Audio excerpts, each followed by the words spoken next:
Welcome to the CHCH Newsmakers Podcast. I'm your host, Rick Zamperin. If it's making news in Hamilton, Halton, and Niagara, across Canada, or around the world, rest assured I will tackle it right here on Newsmakers. You can't watch TV, turn on the radio, read a newspaper without seeing the word tariffs. U.S. President Donald Trump has not only called it the most beautiful word in the dictionary, he's used them to try and restore the American economy to its manufacturing glory years. And one thing is for certain, Trump's tariffs have turned the global economy on its head. Joining me on Newsmakers to discuss American tariffs and their impact on Canadian businesses is Ryan Mallough, the Vice President of Legislative Affairs with the Canadian Federation of Independent Business. Ryan, how are you? I'm doing well. Never a dull moment these days in the news. Not at all. So let's talk about the first and greatest question that I think Canadian businesses have from coast to coast, and that is, how are businesses coping? What can you tell us?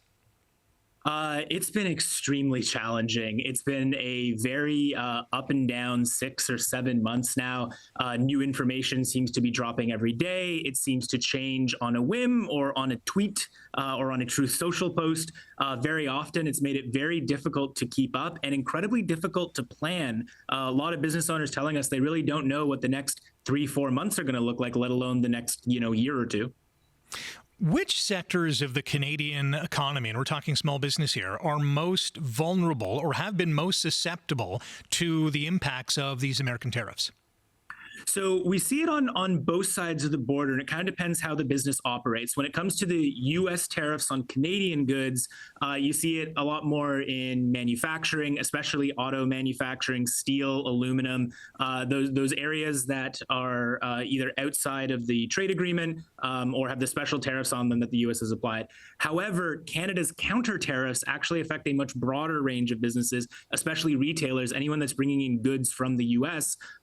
Is taking a much larger hit and is really feeling the impact on that side from the money that Canada is collecting on the counter tariffs. And is the impact simply a lack of revenue, a lack of generating a profit at the end of the day? So it is a lack of revenue, but it's also, there's a lot of compliance that is coming in. There's trying to figure out what tariffs apply to, how to pay them, where your relationship with your suppliers. So ultimately, yeah, there is a hit to revenue, but there's also just a major hit to operations where business owners are having to very quickly become tariff and trade experts where they previously weren't. When it comes to the competitiveness of these small businesses, either against each other or against others in other provinces or other countries, what are you hearing from CFIB members from that competitive standpoint? So it's certainly a challenge, and we're hearing that there's a lot of pivoting that has had to happen. I think one of the bright spots that has come out of this whole mess is that there's been a much brighter spotlight on Canada's economy. I think that took a bit of a back seat over the last few years, but I think we're seeing things like internal trade, for example, take much more of a spotlight. The main action that our members are taking as a result of the tariffs is pivoting in their supply chain, and a lot of them are looking within Canada to do that. So the ones that have been able to do that and be able to do it quickly have seen a bit of an uptick on the competitive side. That being said, though, not all supply chains are easily movable. We've heard from some business owners that, it's not impossible, but it's like turning around a cruise ship. It's very, very slow. And so they've taken a hit on that side. How long is this going to go? How long will it last? I think that's what's really up in the air right now and makes it sort of difficult to say where businesses will be again in 6 months, let alone a year from now. Yeah, and I'm sure that is the question that most business owners have is, how much longer is this going to go on for until a renegotiated North American Free Trade Agreement, or CUSMA in nowadays case, is going to take? And I'm sure you're hearing from business owners who are saying, I'm not sure how much longer I can hold on to my business for. Yeah, we're actually surveying on that right now, and some of the preliminary results are looking interesting. There's a big chunk of business owners that are telling us that, if this goes for, more than another year, that their operations are in jeopardy. And that's really been the whole story of the trade war, has been uncertainty. We track small business confidence. We do it every month. We've been doing it since the early 90s. And we saw in the aftermath of 9/11, in the aftermath of the '08 financial crisis, at the peak of COVID, right there at the beginning in March 2020, we never saw confidence numbers bottom out the way that they bottomed out during the trade war. And a lot of that has to do with the belief that even during the pandemic, people thought things were going to get better a year from now. People thought that, we're going to have to weather this, but a year from now, we'll be back open, we'll be back to normal, the economy will have recovered, and we'll be in a better spot. The level of uncertainty right now and the feeling that this is sort of going to go as long as the president is very much there. And we are seeing that in small business optimism levels, and we're certainly seeing that in confidence as well. Ryan Mallough is the VP of Legislative Affairs with the Canadian Federation of Independent Business, joining us here on CHCH Newsmakers. You talked about surveying CFIB members going forward. You held a survey as well in July. What did you find and what did you learn from CFIB members? So that the tariffs continue to have a significant impact. We've seen 73% of our membership take some kind of action in response to the trade war. The most popular one, unfortunately, for Canadian consumers is they're raising their prices of their products and their services as they pass on those tariff costs. Not every business can absorb it. Some are, and that's a hit to the bottom line as well. But on perhaps the brighter side, we're also seeing about 40% of them shift to domestic suppliers and markets. And that's where our work on internal trade has become a major focus on our side, making sure that, if the US market is not as open as it's been, that at least the Canadian market is as open as it should be. And I think people would be surprised after, over 150 years of being a country, it's pretty hard to ship goods across Canada, pretty hard to move people across Canada, much harder than it should be. So again, there have been some bright spots that are coming through in the data, but the overall message remains that as long as tariffs are here, as long as that uncertainty remains, that things are going to continue to be very challenging for small businesses. I want to talk about cross-border trade involving those small businesses in this country, and how do these American tariffs influence those supply chains? So I think that it's forced a lot of small business owners to look at their supply chains and see if they can pivot into other areas that aren't taking a tariff hit. At the same time, when it comes to selling, I think it is encouraging businesses to look at new markets. The U.S. free trade agreement, of course, gets a lot of airtime and a lot of attention, as it should. The U.S. has been our largest trade partner virtually forever. Canada has, I think it's over 25 free trade agreements with other jurisdictions across the world, including the EU. And I think that we're seeing a lot of businesses look into new markets where they weren't previously looking, both at home and abroad, as a way to make up for some of that hit that they're taking in lack of accessibility in the U.S. market. For those Canadian businesses, and again, we're talking small businesses in Canada, for those that are importing raw materials and the like from the U.S. and they have to pay these tariffs, how are they, trying to stay afloat? So I think right now that they're doing the best that they can. I think we did see, as the tariffs were initially being announced back in the spring and then sort of rolled back, and then, we've seen deadlines shift and move. I think we saw a lot of businesses stockpile during that time. I think that's something that we saw at both sides of the border. A lot of businesses tried to get orders in before the tariffs hit to make sure that they had their goods there. And because of that, we haven't really seen the full brunt again, I think in Canada or the U.S., of the tariffs really hit yet, because there is some stockpiled material that has not been gone through just yet. At the same time, though, we also know from our own data and what we're hearing from our members that that's running out. That this is going to hit at some point. And we know that from some folks in the aluminum and steel industry, that because of the way that our relationship with the states has always worked, there is a lot of back and forth on the border. It's not just importing the raw material, making a good, and then selling it back. Sometimes that material crosses the border multiple times, even within the same business, and they're taking a tariff hit when that's happening multiple times. So it's created some let's call it interesting challenges for a lot of businesses. But the reality is that we are seeing a lot of businesses look to streamline operations, maybe limit the number of products that they are making or selling, and doing everything they can to try to adjust to mitigate that tariff hit when they're facing it. Focusing on Canadian exporters, and when it comes to their profit margins, it's great that some of these companies are still in the black, but for how much longer? Are you hearing from those exporters who are maybe thinking we have to change how we do business? Yeah, so that's just it. And again, a sizable chunk of them, it looks like we're, looking at about a year mark seems to be where they're comfortable saying we think we can survive up to that point. If it goes longer than that, though, the picture gets a lot hazier. I think we're seeing, too, so far, a lot of exporters in their relationships with their clients in the U.S. are absorbing a lot of that cost right now. I think more than we might have guessed from the outset. Not sure how tenable that will be going forward as well. Again, I think that's probably a short-term option where the business is trying to mitigate some of the impact, keep those client relationships, keep the supply chain going in hopes that we do reach a deal and get rid of the tariffs. But again, the longer this persists, the more challenging it's going to be to maintain that. And eventually businesses are going to have to pass the cost on, whether it's to their client or ultimately to consumers. When it comes to the impact the tariffs are having on these businesses, are larger corporations more insulated from the fluctuations of these tariffs than smaller businesses?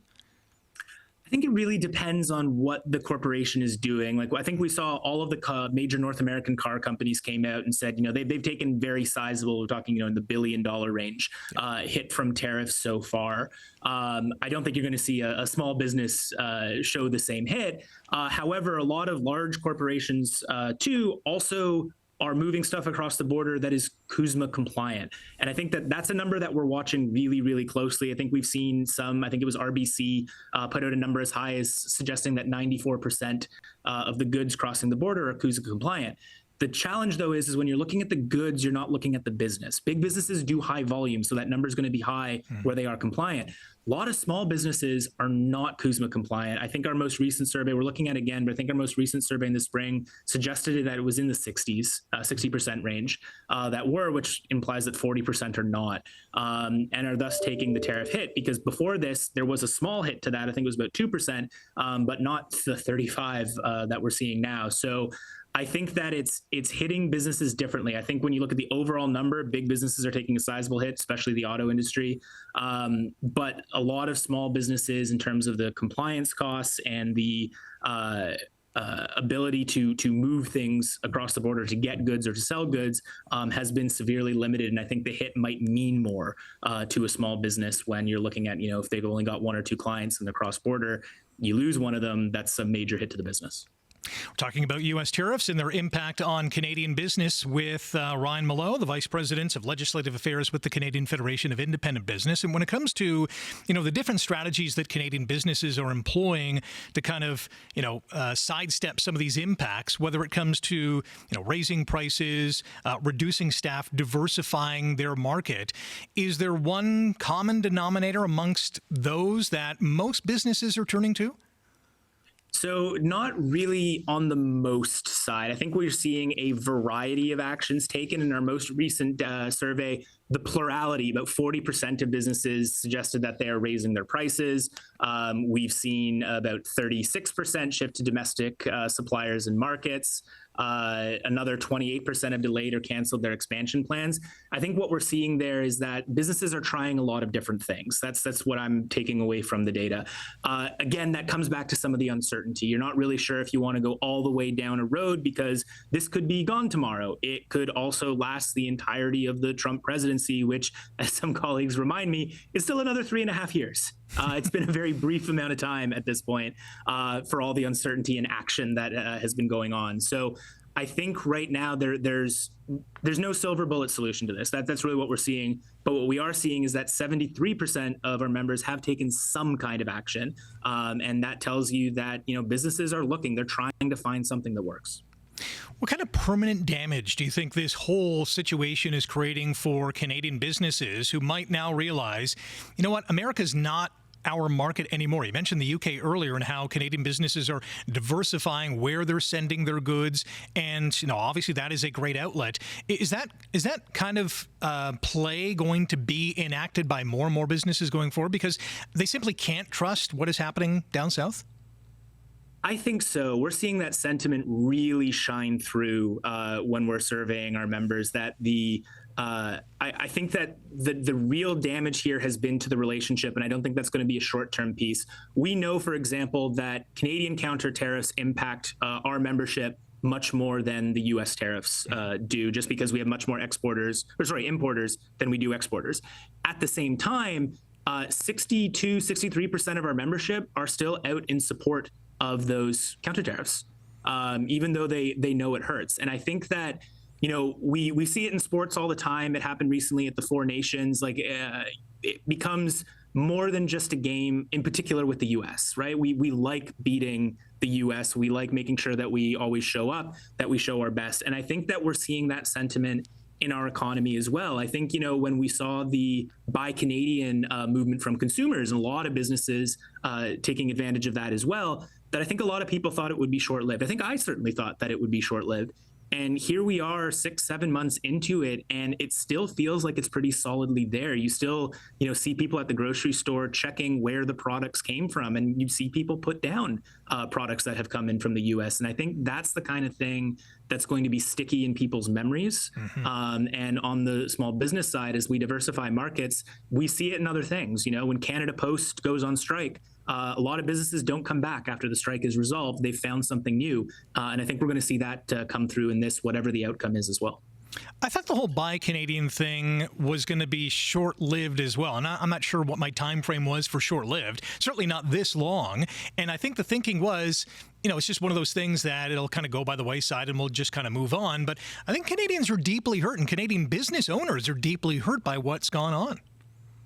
I think so too. I think that, this has tapped into the national pride a little bit. And we're even seeing that in government policies, when we have Council of Federation meetings, when the premiers all get together, when the prime minister joins them, those meetings have kind of a set cadence and tone. You sort of are expecting the outcomes. It's a lot of talk. There's always a little bit of contentiousness that is there. I think we've seen a lot more unity on that side. I think, oftentimes people will point to our friends in Quebec as being somewhat challenging. Quebec has a pretty robust mutual recognition legislation on the table right now to help along the internal trade file that is as good as any of the other provinces that have done it on that side. I think that, it's a shame that it took this to do it. But I think, the Prime Minister's talk about one Canadian economy is reflective of how Canadians are feeling. And I think it has tapped into a patriotism and pride that we haven't seen in a while really shine through across the country. And we're seeing that with business owners as well. When it comes to the federal government, and then we'll get to the provinces, but from the federal government standpoint, aside from the counter tariffs on American goods, what has the government done that the CFIB has said, okay, that's a check mark? So I think the big one is the federal government's internal trade piece. It's largely a province-to-province issue, but there is some play for the federal government to do. They introduced a mutual recognition agreement, which means that they will recognize provincial legislation and rules as compliant with federal ones. Right now, there's a lot of conflict between jurisdictions. So we're trying to streamline that out. The federal government's been a good leader in that space. On the counter tariff side, though, that's where we're still really looking for a little bit more action. We know that the government has collected a significant sum of money. We want to see that money coming back to impacted businesses, including the small businesses. We've seen help for, the large automakers, the big steel plants. That's all necessary. But we want to see help for the small businesses that have been impacted too, because they too are taking a hit. And this does bleed through the entire economy. It's not just the importer or exporter that's taking the hit. It is the restaurant chain or the supplier that's up the chain that relies on their business, their customers, the jobs being created there to thrive as well. So federal government, again, I think the messaging has been solid. Internal trade has been good. Still some more work to do on action to be taken to help boost the economy, though. COVID-19 pandemic introduced us to the CERB. Are you suggesting the government implement some kind of CERB-like payment, some kind of relief for small businesses? So I think we're looking for some kind of relief, certainly. I think the carbon tax rebate might be a good model for that, just a straight check based on the business's loss or their size or whatever that looks like. But we want to see some sort of action. Another thing that we've suggested is that, at least on a temporary basis, you could reduce the small business tax rate so that the money businesses are making can be reinvested back into employees, back into training, expanding operations, perhaps pursuing new markets, something like that. But something needs to be done with that money to give the economy a bit of a jolt. Right now, we know it's absolutely being collected. We've got members that are paying into it, but it hasn't been given back yet. So that's some action that we're looking to see when the House resumes in September. From a provincial government standpoint, I guess we'll focus on Ontario, seeing that's where CHCH is and a lot of the businesses that will probably tune into this podcast are. What have you liked from what Premier Doug Ford has done? So again, I think the Premier has been excellent in his leadership of the Council of Federation. Ontario is helping to get the internal trade piece moving. I think they've signed memoranda of understanding with every province except for Quebec and Newfoundland now. So certainly a lot of good momentum on that side. The Premier has also announced, we're still waiting on a timeline, but there was a workers' compensation, it's the WSIB in Ontario, a rebate that was issued earlier this year. As part of the tariff response plan, they will issue a second rebate of equivalent value later this year. That is significant money back in small business owners' pockets. Again, waiting for details on the timeline on that side, but that will be positive. And then I believe just recently there was I think it's $1 billion fund that was announced that is a step in the right direction. It's not going to apply to as many small businesses as we would like. It's more for the medium to large guys, but it's in the right area, and we hope to see that expanded as well when Ontario comes back to their legislature in the fall. Do you think these tariffs have encouraged or enticed small businesses to innovate at an accelerated level?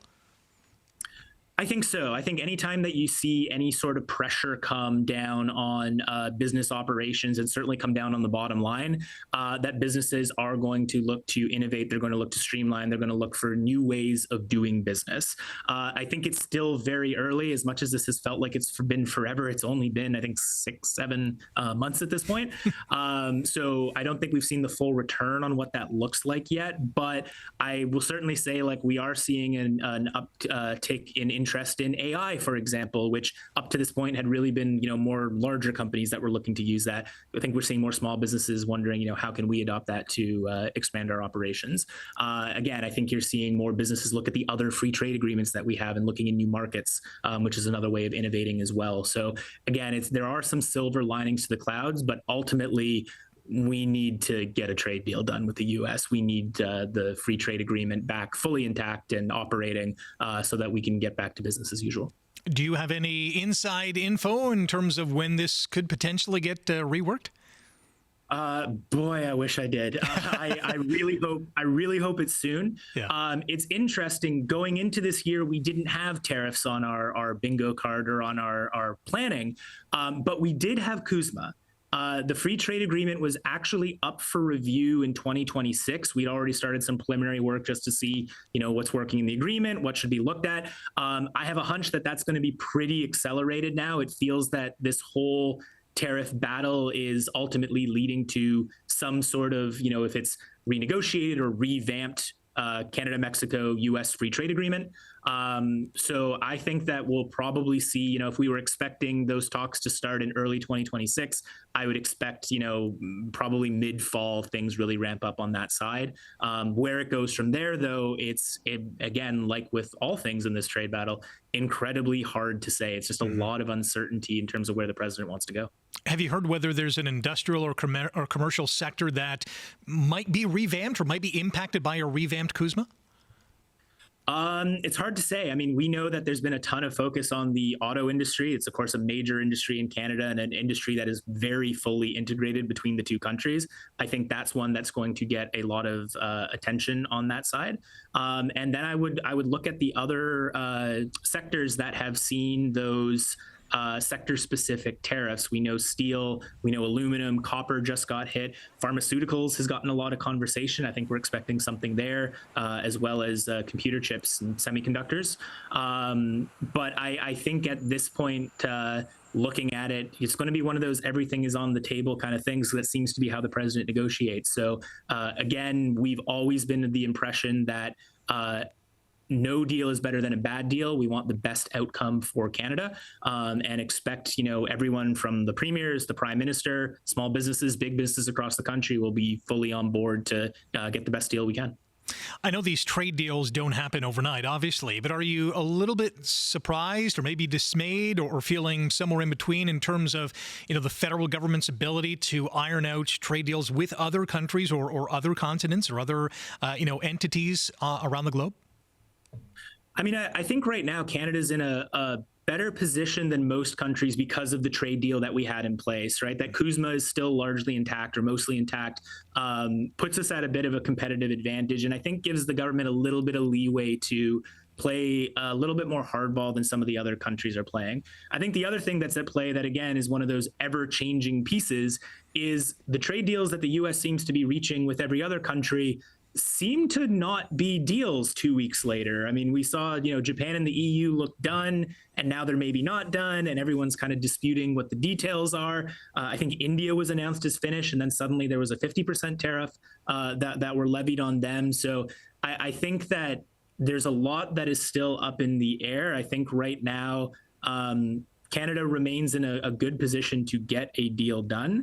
But the longer it goes, the more critical it will be to get a deal done. And again, small business owners, more than anything right now, are looking for certainty, and we need to ensure that we are providing it. If we can provide it with a trade deal, fantastic. But as we are doing that, there are other places, reducing taxes, cutting through red tape, providing a little bit more economic certainty on those areas we can control on this side of the border that we're going to look for governments to focus on. When it comes to long-term growth prospects for Canadian independent businesses, obviously they're looking, the most successful businesses will look at the long game, but certainly they are struggling. Are they calling out for help? How does that back and forth happen with a group like the CFIB and independent business? So we, of course, are serving our membership very, very regularly, making sure that we have not only our finger on the pulse of how things are feeling on the ground, what they're experiencing, but also what they're looking for when it comes to things like government support. Again, as I noted earlier, I think we've seen a very positive spotlight on the Canadian economy, at least in the rhetoric that we're hearing from premiers, from the Prime Minister, opposition parties as well. That's all well and good. We do need to see action taken now. And the number one thing, bar none, that our members want to see is, as a response to the trade war, as a general response to boosting the Canadian economy, is tax reduction. Right now, the federal small business tax rate is 9%. If you're a small business owner in Ontario, you have the highest provincial rate in the country at 3.2%. We're looking to both governments to reduce those numbers. Ultimately, we'd love to see 0% on the small business tax side. We've got that in Manitoba and I believe the Yukon as well, so we know that it is doable. But we've seen other governments take action on that side already. Prince Edward Island increased their threshold for the small business tax deduction and reduced their rate this year. Nova Scotia reduced their rate recently as well. So the more that we can ensure that the money businesses make is able to go back into that business, is reinvested in attracting and retaining employees, in improving training, in buying new equipment, in expanding operations, the better the economy is going to be. So from a long-term perspective, that's really what we're looking for. And those are the conversations that we're having with politicians across the country to make sure that they understand the importance of tax reduction to small businesses. After winning the federal election in April, Prime Minister Mark Carney and his government did not introduce a budget in the spring. They're certainly going to do so in the fall. Are you in the government's ear to say, hey, this has to be in place? Absolutely. Yeah, it is the top ask that is coming in our pre-budget submission. I think those were due in August, and now we're setting up our meetings with all parties at the federal level to highlight its importance. But all eyes will be on that. Still waiting on a timeline for when the federal budget's coming out. We know it's been promised by the end of the session. That could be as late as December, although I would guess that it's going to come earlier than that. But it's an important budget. And, the reality, too, is that Canada's finances are not in as a robust place as one would hope. When coming into a crisis, unfortunately, we've just come out of several crises. There was the pandemic. There was also runaway inflation coming off of that, a lot of supply chain crunches coming off of that, that impacted small businesses across the country. But we are looking to the government to support, and that is the top ask, is we want to see a reduction in the small business tax rate for sure to keep more money in small businesses. When it comes to lessons learned for Canadian businesses, small entrepreneurs, those independent business owners, again, when it comes to lessons learned, what do you think they're going to take away from this whole experience to maybe prevent the pain that they're feeling now from happening when this might arise sometime down the road? Yeah, I think it comes back to sort of long-term planning and diversification. And that's something, it's true for small businesses. It's true for the economy. I think, looking back on it, I think it would be hard to argue that we probably became a little bit over-reliant on the U.S. And while I don't think anybody believed that the U.S. would go down this road, The reality is that it was always a possibility. It was always something they could do. And, it is a major trading partner. Geographically, they are right there. But I think it has highlighted the importance of diversifying operations. And so I think that, in the longer term, I think we will see a lot of small businesses paying a little bit more attention to where Canada is on trade agreements with other countries. I think we will see a lot of attention paid to the ability to move goods and people within Canada. I think that the internal trade benefits coming off of this are going to be significant and extremely positive for small businesses.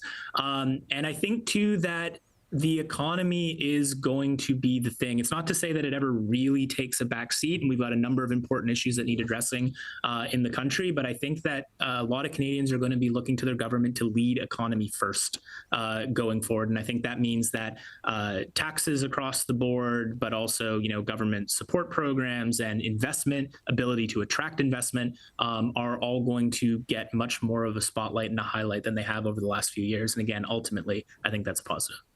Ryan, really appreciate the time. I thoroughly enjoyed our conversation, and best of luck in getting Canadian businesses to a place where they're not feeling as much or maybe zero pain down the road. Thanks a lot.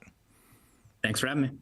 And thank you for checking out the Newsmakers podcast. And a big thank you to the All-Star cast behind the scenes. If you like today's episode, click the thumbs up, hit that subscribe button, leave a comment as well. You can catch the Newsmakers podcast on chch.com/podcasts and wherever you get your favorite podcasts.